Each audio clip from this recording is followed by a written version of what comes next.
আসসালামু আলাইকুম। Exercise 11.1 general math 16 এর 3 নাম্বারটা এখানে দেওয়া আছে 81 তোমার ব্র্যাকেটের মধ্যে x minus 1 minus x divide by 1 plus x to the power 3 equal 1 plus x divide by 1 minus x। এখন এখানে আমরা ফার্স্টে কি করব, বোথ সাইডেই আমরা এই পাশে যে টার্মটা আছে এই টার্মটা দিয়ে মাল্টিপ্লাই করব। 81 into 1 minus x divide by 1 plus x to the power 3 into 1 minus x divide by 1 plus x equal 1 plus x divide by 1 minus x into 1 minus x divide by 1 plus x. Both সাইডে multiply করে দিছি। Multiply করে দেওয়ার পরে দেখো এই পাশের টার্মটা কি কেটে যায়, এভাবে টার্ম কেটে যায় আর এখানে একই টার্ম ডাবল হয়ে যায়। আমরা এটা বলতে পারি যে 3 টু দি পাওয়ার 4 সমান 81, আর এখানে আমরা মাল্টিপ্লাই করে পেলাম হচ্ছে 1 minus x divide 1 plus x to the power 4 equal এখানে আসলো আমাদের 1। ওকে, এখন এই টোটাল যে টার্মটা লেফট সাইডের টার্মটাকে আমরা যদি স্কোয়ার দিয়ে তোমার টেকিং স্কোয়ার রুট করে দেই, টেকিং স্কোয়ার রুট করে দিলে পরে আমাদের দেখা যাচ্ছে 2টা করে 3 কমে যাচ্ছে। ঠিক আছে, টেকিং স্কোয়ার রুট যদি করে বোথ সাইডে মানে আর কি আমরা যদি 1কেও রুট করে এটাকেও রুট করলে পরে আমাদের এখান থেকে 3 স্কোয়ার হয়ে যায় আর এখানে 1 minus x divide by 1 plus x whole square হয়ে যায়। এখানে আমাদের থাকে 1 সাইডে আমাদের এটা লিখতে হবে টেকিং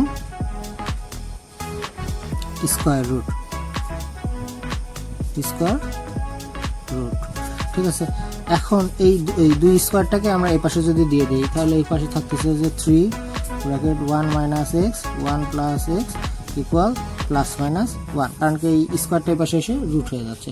এখন আমাদের এখানে এই টার্মটার সমান একবার প্লাস ধরতে হবে আর একবার মাইনাস ধরতে হবে। তাহলে এখানে এগেইন এই কথাটা আবার লিখে এগেইন টেকিং স্কোয়ার রুট। তাহলে এখানে আমরা और লিখব 3 1 minus x into 1 plus x equal plus 1 যদি নেই তাহলে আমাদের কি ভ্যালু আসে একটু দেখি। 3 minus 3x equal 1 plus x, আর এখান থেকে 3টাকে এই পাশে যদি নিই আর 1টাকে এই পাশে 3 মাইনাস আমাদের আরও একটা টার্ম যেটা ছিল এখানে প্লাস মাইনাস যেহেতু ছিল তাহলে এখানে আমরা মাইনাস এক্স নিলে কি আসে 3 minus 3x equal minus 1 minus x.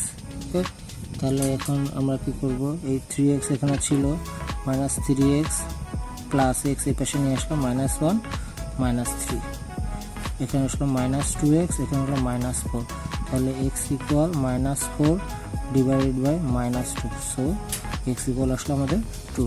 তাহলে আমাদের এখান থেকে আমরা 2টা x এর যে ভ্যালু সেটা পেয়ে গেলাম। তাহলে আমাদের রিকোয়ার্ড সলিউশন আসলো